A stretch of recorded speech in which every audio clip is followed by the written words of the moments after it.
So my name's Clay Egan, and obviously I'm in a wheelchair and a quadriplegic.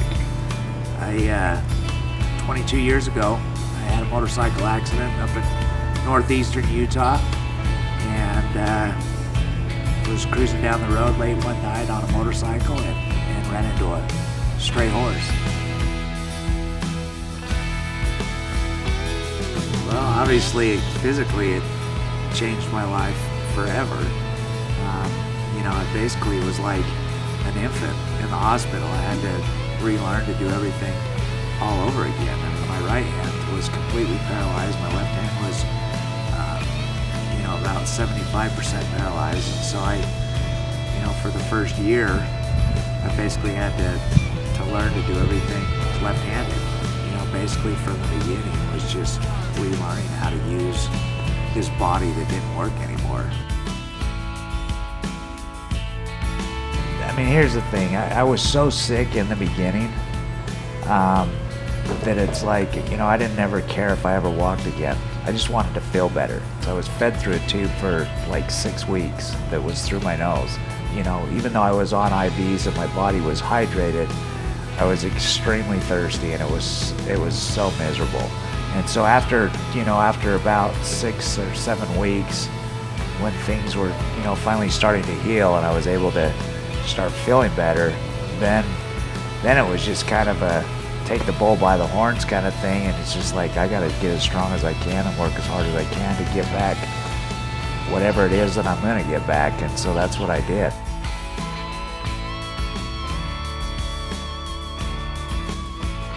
I learned that, life goes on.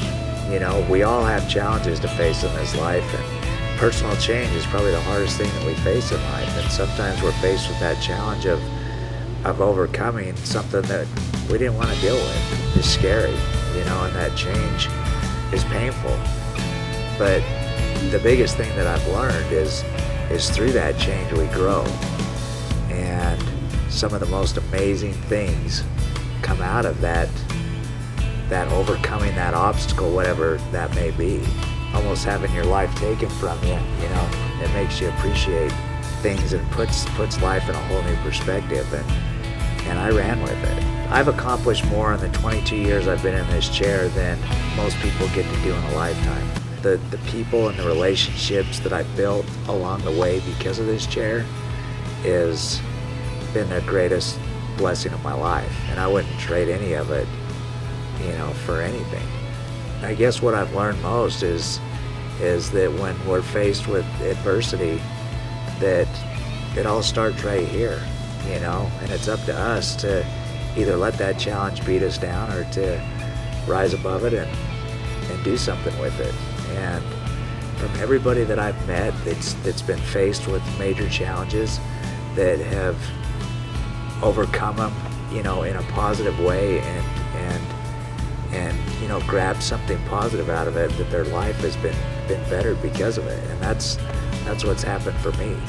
My life is way better than I ever could have imagined it to be.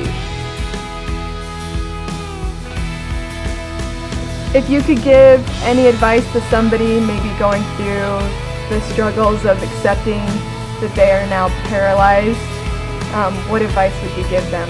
The advice I'd give them would be just that life's not over.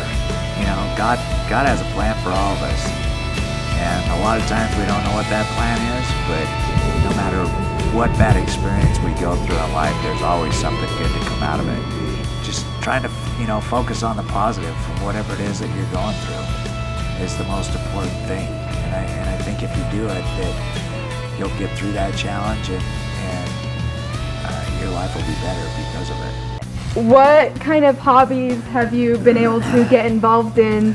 After my accident, I started competing years ago professionally in the extreme sport of rock crawling, and became one of the top drivers in the world. And it's allowed me to write a book. It's allowed me to be able to make a living traveling and sharing that story with others, to motivate and inspire others to just not give up on life. I mean, I pretty much do everything that I did before I got hurt. I've just had to find different ways to do it. And So you hunt, you fish, you do all those. I hunt, I fish, I travel the world. I race my, razor. I've raced off road professionally. Just do the things that I love to do. Nothing has stopped me or get in my way. All right. Thank you. You're welcome.